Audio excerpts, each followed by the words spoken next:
Terkait sebanyak 7.523 jemaah Sumatera Selatan terombang-ambing dengan janji keberangkatan umroh oleh Biro Perjalanan Haji dan Umroh Abu Tur. Kantor Wilayah Kementerian Agama Sumatera Selatan bersama Kepala Seksi Ajudan Umroh memenuhi pemanggilan penyidik Polda Sumsel guna memberikan keterangan lebih mendalam terkait agen umroh Abu Tur. Menurut data yang dihimpun dalam penyidikan ini, pihak Polda Sumsel mengajukan beberapa pertanyaan kepada pihak Kemenak terkait regulasi hingga masalah izin Abu Tur yang berada di pusat maupun cabangnya yang berada di Sumatera Selatan.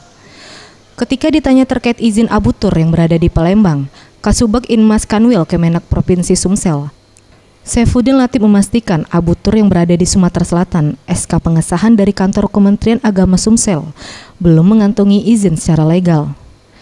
Jumlah korban segala macam itu belum sama. Ini masih dalam regulasi izin Abu Tur, baik di pusat maupun di Sumatera Selatan. Pak, untuk ini memang izinnya memang ilegal, Pak? Ilegal atau seperti apa, Pak? Nanti secara teknis bisa tanya ke penyidik ya. Namun saya pastikan bahwa Abu Tur untuk di Sumatera Selatan belum mengantongi izin. Ilegal jadi?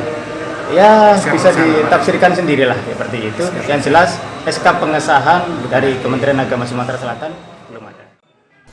Ditambahkannya, ke depan Kemenak berencana membuat regulasi standar minimal biaya umroh untuk mengantisipasi kasus terlantarnya jemaah. Usulan itu mengacu pada standar pelayanan minimum atau SPM yang sudah disepakati Himpunan Penyelenggara Haji dan Umroh. Tim Liputan, Sriwijaya TV.